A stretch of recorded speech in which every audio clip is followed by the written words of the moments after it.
Okay, good morning, everybody. As we go to the Chitas of today, we are holding in the portion of Vayikra, beginning of the portion of Vayikra, chapter 2, verse number 7. In Minchas Marcheshes, if this is an offering, a sacrifice of a meal offering of a deep pot. Before yesterday we spoke of a frying pan, a shallow pot. Over here it's a deep pot. To be made of fine flour with oil. So Rashi says this was a deep vessel that was in the temple, and since it's deep, it's oil gathered together. And oil gathered together, and the fire did not burn it. If it was a thin pot, then the fire would burn it because the oil would burn out and the fire would burn it. But if it's a deep pot, there was more oil in it. Fire did not burn it. Consequently, the meal offering made it to vibrate, so to say, as anything that becomes softened through a liquid. Like in the case of a deep fried marcheshes, appears to vibrate, it wiggles. So the mincha was more like a lafa, more in the frying pan it was more like a matzah, a hard piece, but in this pot it more was like a lafa. You shall bring the meal offering that was made from these types of marcheshes. You bring it to the kohen, he shall bring it close to the mizbeach. Rashi says, you shall make from any of these types, literally, which shall be made from these, meaning the meal offering, which shall be made from one of these types of meal offering mentioned, namely, fine flour, baked in an oven, pan-fried, or made in a deep pot. And they shall bring it to the kohen, and then the kohen will bring it close. He brings it close to the southwestern corner of the altar. And then the kohen shall lift out from the mincha as askarasa its reminder, and he causes it to go up and smoke on the mizbeach. It's an fire offering. It's a pleasing fragrance to God. She says, what is that askarasa? It means the klimitz. It's the fistful that he takes, that the kimitz, the scoop out. He scoops out with his fingers.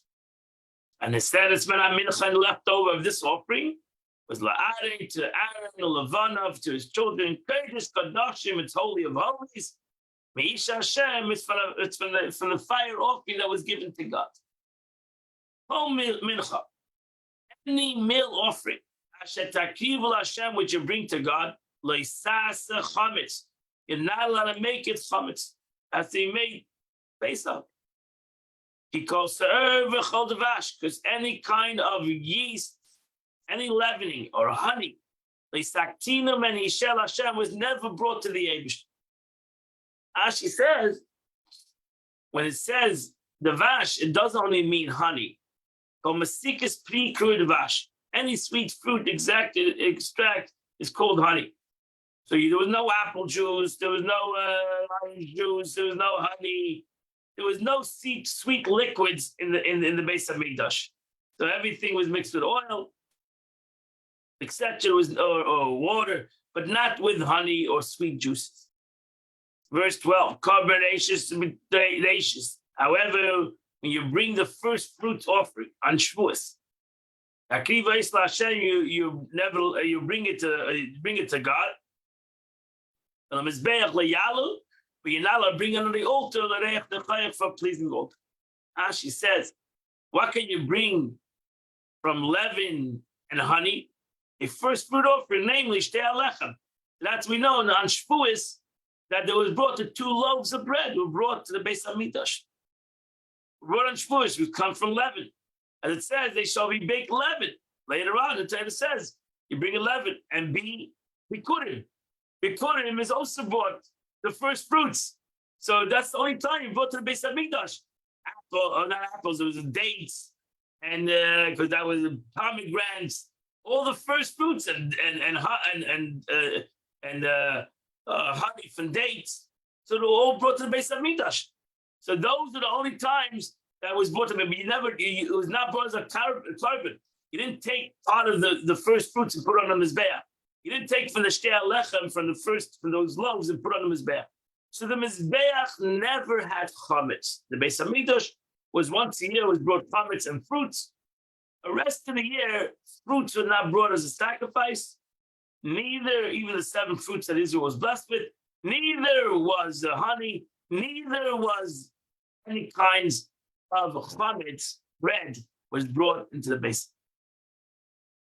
Verse 13. And all your meal offerings, melech timlech, had to be salt. Melech, you should never omit salt. Because it's a covenant that God made with the salt. From all your meal offerings, and all your animals, melech, you shall offer salt. Rashi says there was a covenant made with salt since the 6 days of creation. That happened on the 2nd day of creation when God separated the upper waters from the lower waters. He made a covenant with the lower waters, which is the ultimate lower waters, is salt water, like the Yam HaMelech, or the Yam HaMelech.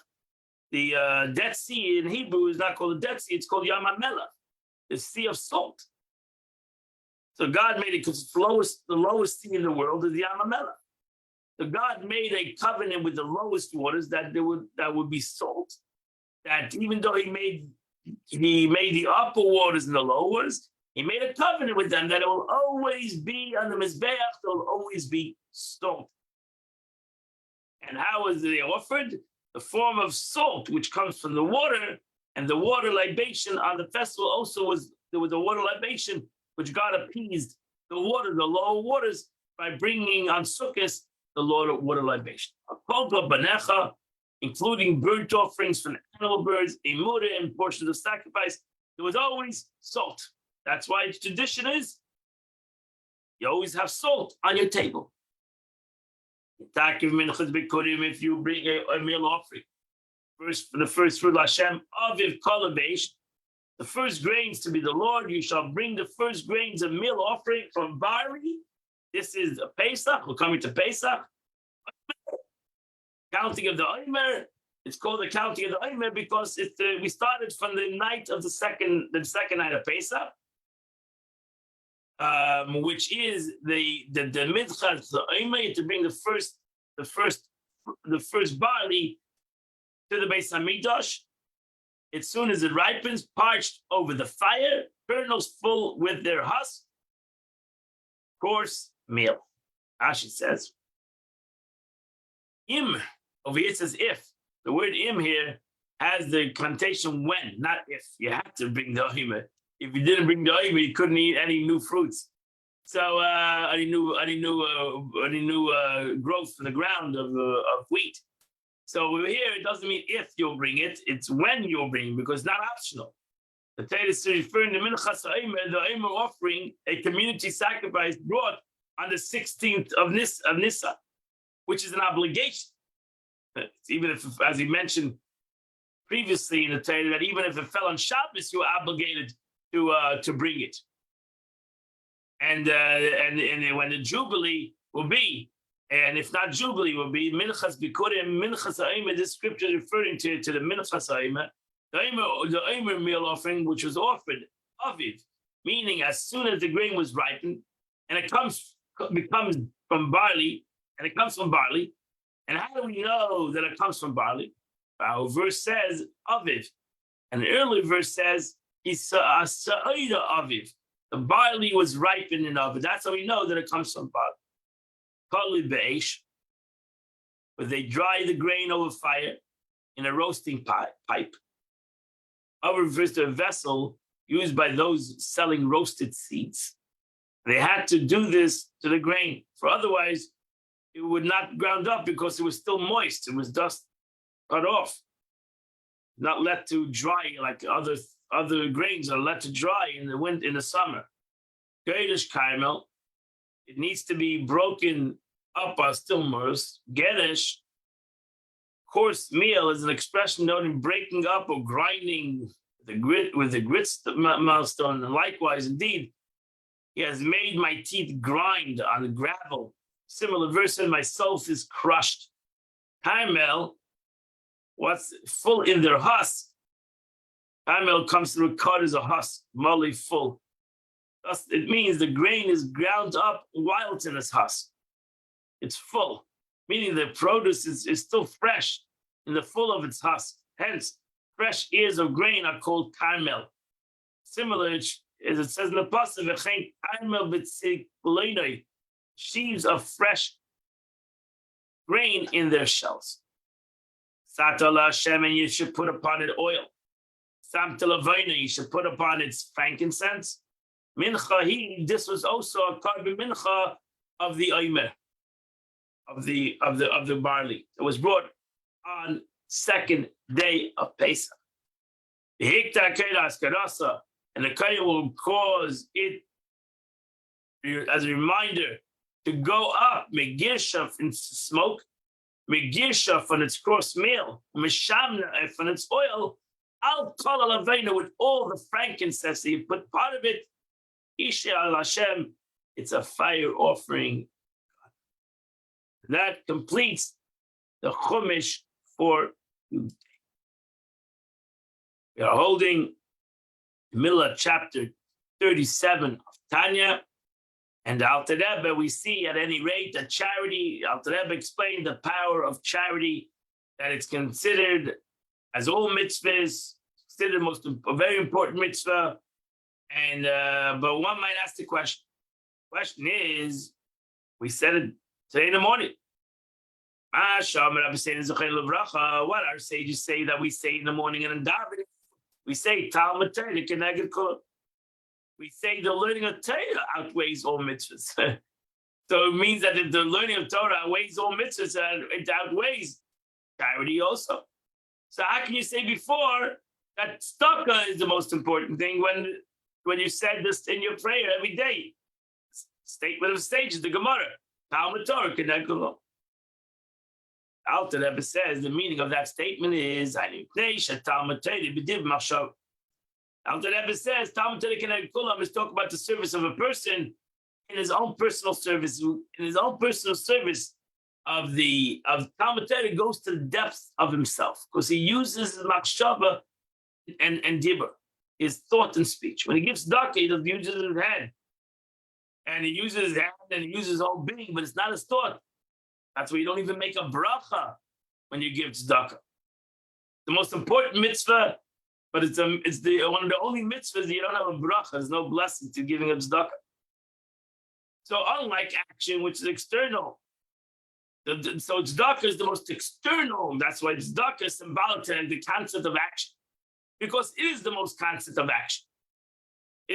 Nobody's asking. The poor man is not asking for your great deep thought and contemplation. The poor man needs money, and that's all he wants. He's not interested in your machshavas, whether you think positive or negative. He is not interested. He's interested in the cash. But when it comes to the inner aspect of a human being, there's no greater thing than the inner concept of a human being than learning Torah, because there he uses his brain. Furthermore, the very substance and essence of the intellectual faculty of Chabad, Chachma Bina Das, the klippus nega of the klippa of the vital soul, Nechlel Vidusha. So therefore, since we don't want to only affect the physical part of our animal soul, we want to ultimately affect the intellectual part of our animals. We want to elevate his intellect, because once we elevate the intellect of the animal soul, we'll elevate the whole animal soul. So the best way is to go to the intellect of the animal soul if you want to change the inner aspect of your animal soul. And that's why the only way you can change the inner aspect of your animal soul is through learning Torah. The more you learn, and the more you contemplate on your learn, and the more you meditate on your learn. That's the way to change ultimately animal soul in the inner aspects of the animal soul. When you concentrate and with intelligence. The intellectual faculty applied to Torah study are absorbed into holiness of the mitzvah of Torah study, thereby a sense from the realm of Klippa, which has previously belonged, being a part of the vital soul, to the realm of holiness. So, although explained in chapter 12 that a Beinoni is capable of transforming to holiness only the garments of the animal soul, not the soul faculty themselves, this sounds like it contradicts it. There's no contradiction here. The latter statement applies only to the midas, the emotional action of the animal soul. The Beinoni is indeed incapable of transforming the midas into holiness. This is a very powerful, interesting thing. Ultimately, your midas is very hard to change. That's what we see. A person's midas, he might become a holier, he might become do tshuva, he might become from a yid, but his midas character is very difficult to change, because your character will always stay your character. And you'll take everything that you have learned and everything you understand, you'll bring it to that character. So Chabad, however, the intellect is, you could change. That's what you see. Intellectually, people do change. The more they learn, the more they understand, the more they change. Their character usually doesn't change. And that's the truth. Changing one's character takes a lot, extremely a lot of avodah. And many times a person will never change his character. So he'll change his life, he'll change the way he lives his life, but he'll continue to be the same character. That's why sometimes people think that through Yiddishkeit they'll become less depressed. Or they'll become, doesn't happen that way. They'll just take the depression to Yiddishkeit. And that's a sad situation. So you need to be able to change your character, needs a lot of avodah. Needs much deeper. So that takes breaking and takes a lot of work. The Chabad, however, can be transformed even by the Beinoni. After that, but now explains the difference between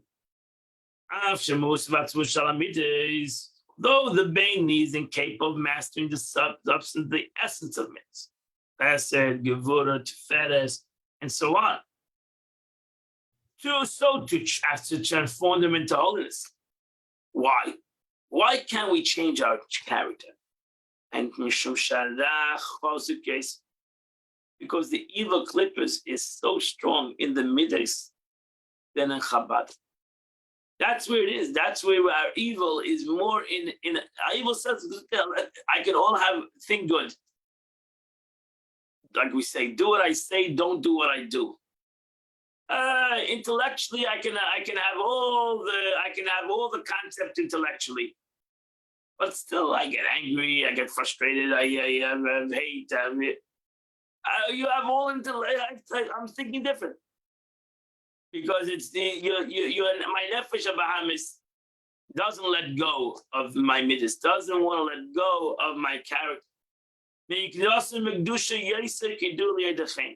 Because clippers draw more vitality from holiness than they do from the level of Chabad. It's very interesting. The Chassidus says that your nefesh of Bahamis is willing to give up its seichel, is willing to give up its intellect, it's not willing to give up its basic tendencies, and it's not willing to give up the basic character that it has. And it's not good. With there, he knows he can acquire such geschmacka things. In one's emotions, he can acquire things that he cannot acquire anywhere else. Because if the person transforms his emotions, then that's the transformations. That color other. That's why this is who you are is your emotions, is not your intellect. Who ultimately I am is who my chesed is and my gevurah is. How do I express my kindness and how I express my severity? That's who I really am. My intellect, I can truly and honestly fake another person in my intellect. I can be this whole intellectual person. But when somebody touches me wrong, I'm a whole different person. So once they caught this famous Spinoza and doing an evil act, they told me, you're the man of a great intellect. He says, no, I'm the man, but also a man. He said, I'm also a man. And when I'm a man, I'm not the intellectual entity. And that's the thing. The thing is to be able to take the intellect and to affect emotion, mind over matter. That's why the Bainly, even though he has emotional concepts and he didn't change his character, he at least has a skafia. He controls his emotions. He's not transforming his emotions, he controls his emotions. So he wants to get angry because that's his emotions. He doesn't let himself get angry. When he wants to get depressed because that's his true emotion, he doesn't let himself get depressed.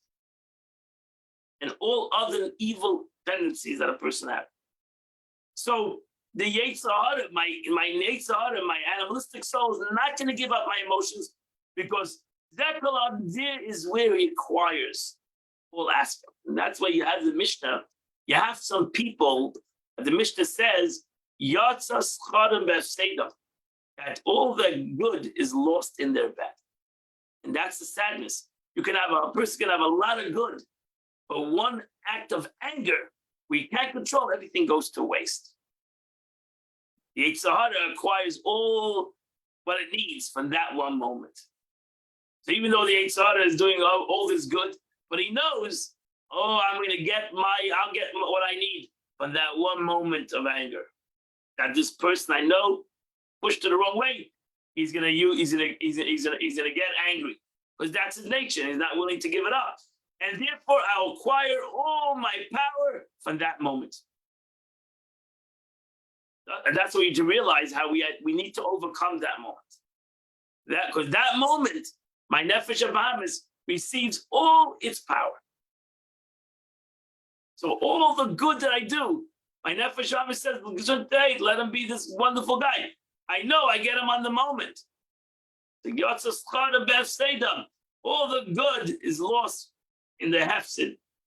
And that moment that I use, that my nefesh habahamis receives all its yinika, all its power and all its juice, he receives from that moment. And that's why it's important for the Bainani to never allow that moment to happen.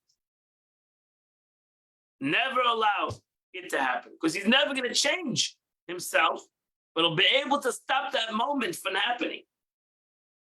Thus, we have two reasons for the superiority of a mitzvah of Torah study. Number one, you practice with the innermost soul garment. Number two, at least you have something transformed.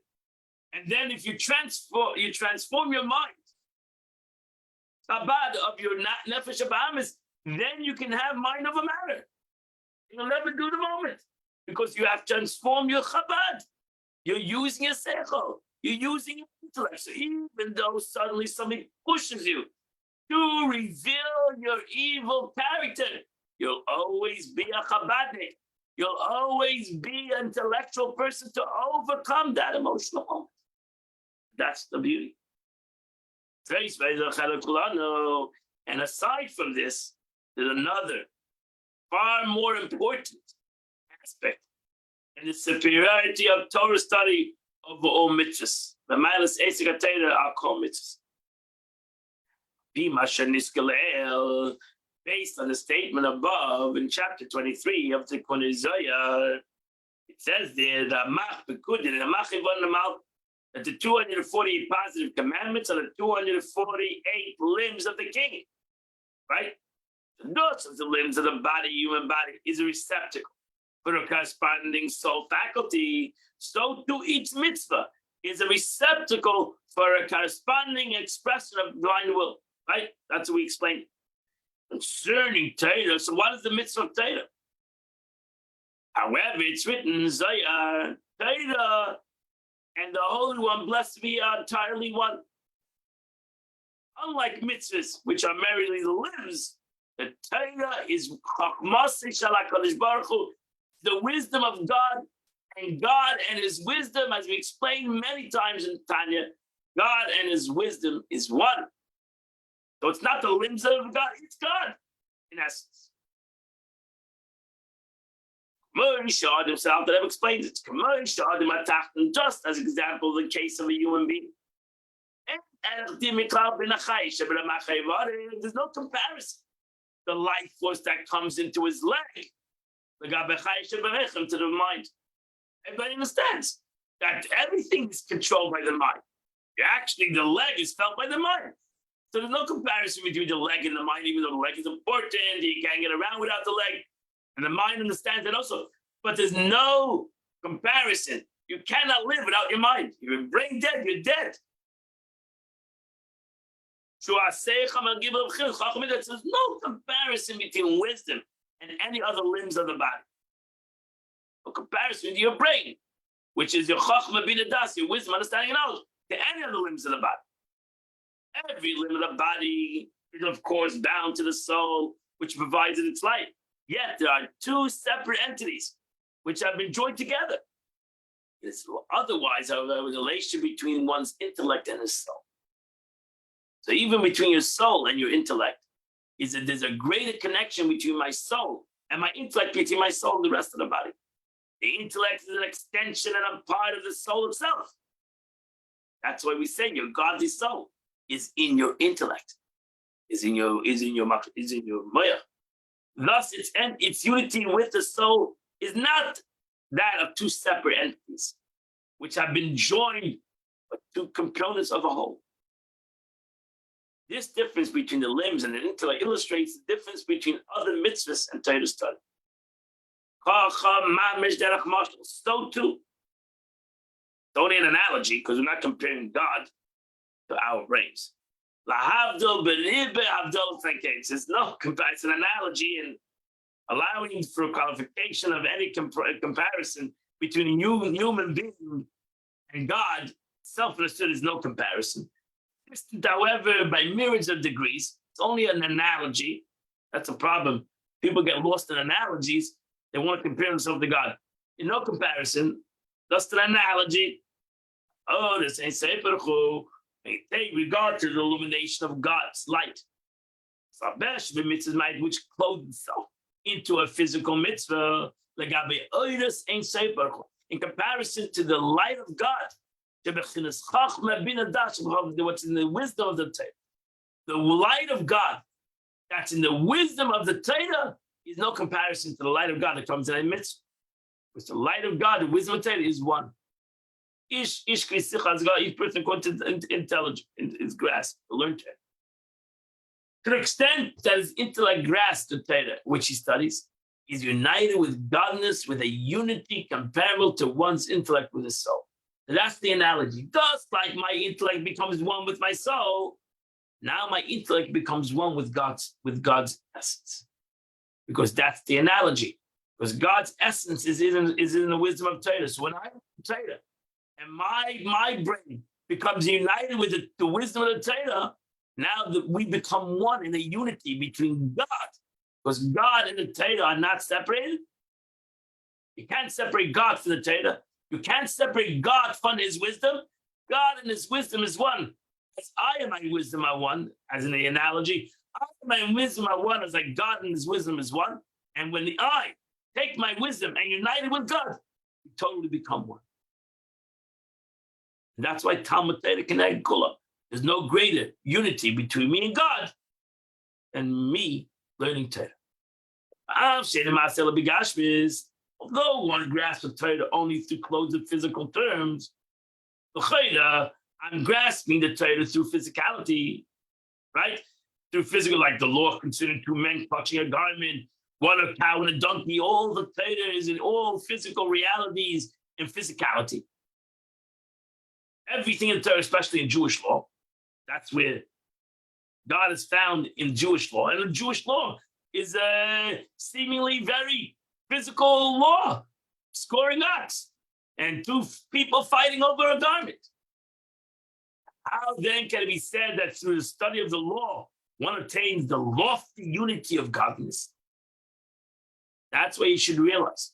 That's why the Gemara compares the Torah to water.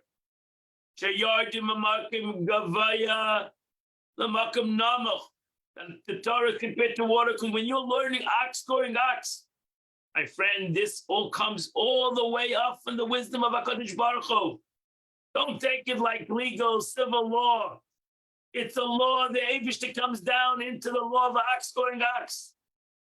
You have to realize that this law comes from the wisdom of HaKadosh Baruch Hu. So just like water flow of the water lower level is exactly the same the way that's higher. The water comes from heaven. And it's the same water that came from heaven, came down to this earth.